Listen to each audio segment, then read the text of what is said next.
Let's talk about the breaststroke kick, and we're going to do some of our drills that we use to strengthen the kick and to work on the technique of our kick. And I'm going to have Haley demonstrate this and also talk her way through it as well.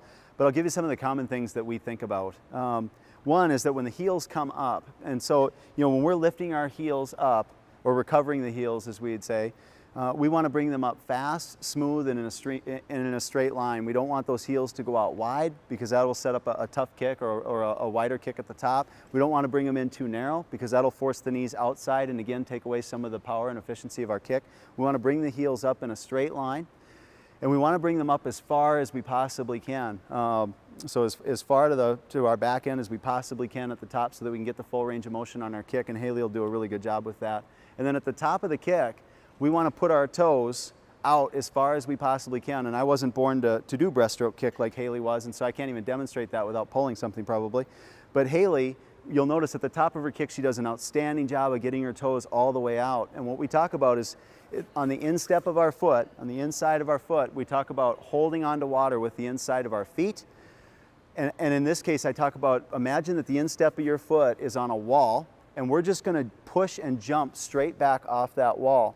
One of the things that we don't want to do is let those feet slide along the wall and then come out and finish our kick wide. We want to actually jump straight back off that wall and finish the kick all the way at the bottom.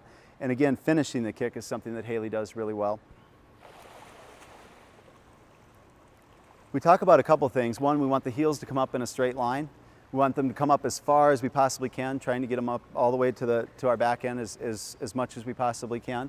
And then at the very top of the kick, we want those toes to point as far out as they possibly can so that we can hold on to as much water as possible.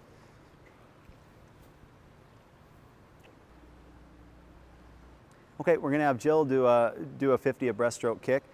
And there's pretty significant differences between Jill and Haley's breaststroke kick. That Haley has a very natural finish to the bottom of her kick, and she thinks about it constantly. And Jill does too, but it doesn't come as naturally for Jill. She really has to almost over-exaggerate the bottom of her kick and over-exaggerate the finish to get the feet to close. And so we're going to have Jill now do a 25 breaststroke kick, and we'll see how we can close the kick at the bottom.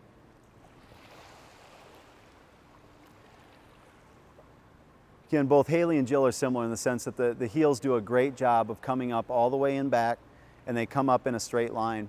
At the top, Jill does a great job of turning the feet out.